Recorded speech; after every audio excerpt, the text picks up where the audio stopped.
There is a version of your life you're not living right now. Not because you're not smart enough, not because you don't have the opportunities, but because you're spending an enormous amount of your energy every day managing what other people think of you, what you wear, what you post, what job you take, what goals you admit out loud. You are filtering your entire existence through the imaginations of people who are mostly not even paying attention to you. And here's what nobody tells you about the moment you actually stop doing that. It doesn't feel like freedom at first. It feels like falling. Because the truth is, other people's opinions have been functioning as your compass. You've been using their approval to navigate. And when you pull that compass out of your hands, you have to figure out which direction you want to go on your own. And most people have no idea. That's the part nobody talks about. Everyone tells you to stop caring what people think. Every motivational video, every quote on Instagram. Stop caring. Live for yourself. Be authentic. But they skip the part where you realize you've been performing for an audience so long that you don't actually know what you want anymore. You don't know what you find funny without checking if other people laugh first. You don't know what you're actually interested in without validating it against what's considered cool. You've outsourced your identity so completely that there's a real moment of silence when you take it back. I'm speaking from experience here. A few years ago, I made a decision I was genuinely terrified of. Not because it was dangerous, not because it was risky in any traditional sense, but because I knew the people around me were going to think it was weird. And for months, I delayed it. I talked myself out of it. I reframed it as not being ready, when the truth was I was just scared of looking like the guy who did something different. And when I finally did it anyway, something strange happened. The people I was most afraid of judging me barely noticed. The ones who did notice either respected it or quietly disappeared. And the ones who disappeared, I realized I'd been draining myself for years just to keep them comfortable. That's the thing about social approval. It's a subscription you keep paying for something you stopped enjoying a long time ago. And the price isn't money. The price is decisions. The job you take because it sounds impressive at family dinners. The relationship you stay in because you don't want to explain the breakup. The goal you never say out loud because it sounds too big, too weird, or too different from what everyone else around you is doing. You are making life-altering choices based on the imagined reactions of people who will forget about your situation the second something happens in their own lives. Now, I'm not going to sit here and tell you that other people's opinions don't matter at all, because that's not true either.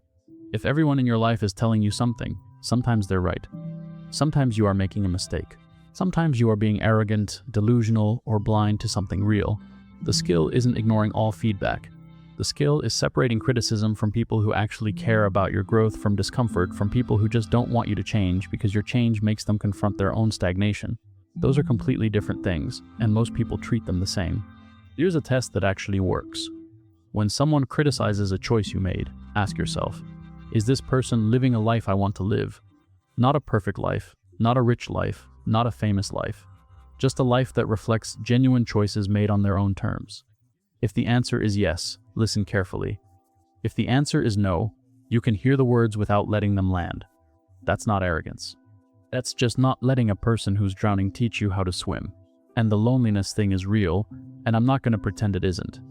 When you start making decisions based on what you actually want instead of what performs well in front of your current audience, some people leave.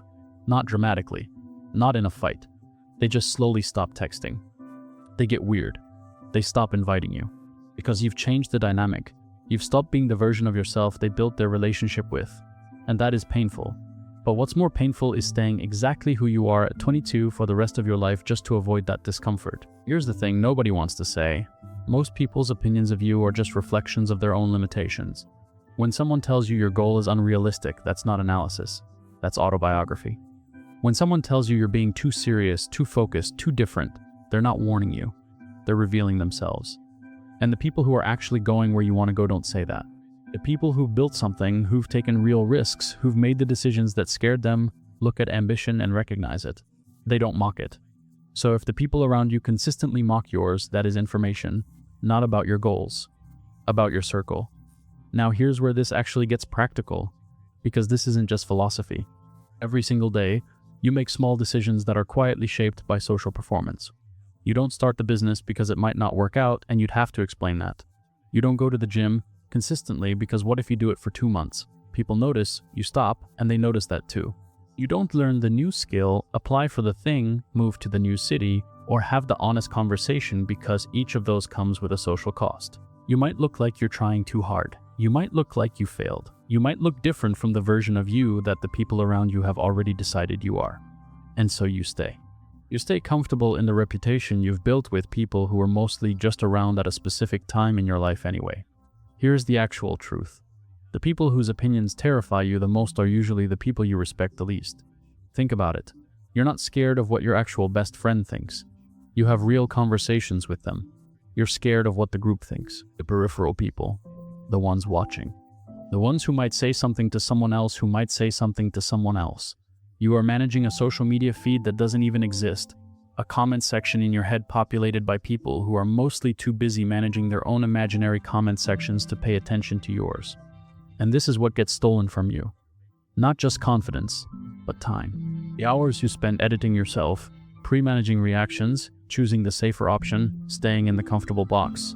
That time belongs to something, to a skill you could be building, to a conversation you've been avoiding, to a decision you already know you need to make. The life you actually want is on the other side of a few decisions you've been too worried about what people think to make. And the version of you who stopped needing approval before acting that person isn't fearless. They're just tired. Tired of the performance. Tired of the weight of it. And they made a choice. They decided that the discomfort of being misunderstood was smaller than the regret of being unknown, even to themselves. Most people watching this will not do anything with it. They'll think, yeah, that makes sense, and then they'll open their phone and spend the next hour curating something for someone they barely know. That's fine. That's a choice too. But if any part of this made you think of one specific thing you've been holding back, one decision, one conversation, one direction you've been too afraid to commit to, that's the thing. That's the thing worth doing. Because you don't get more time. You just get more chances to either use it on your own terms or spend it performing for an audience that isn't even watching.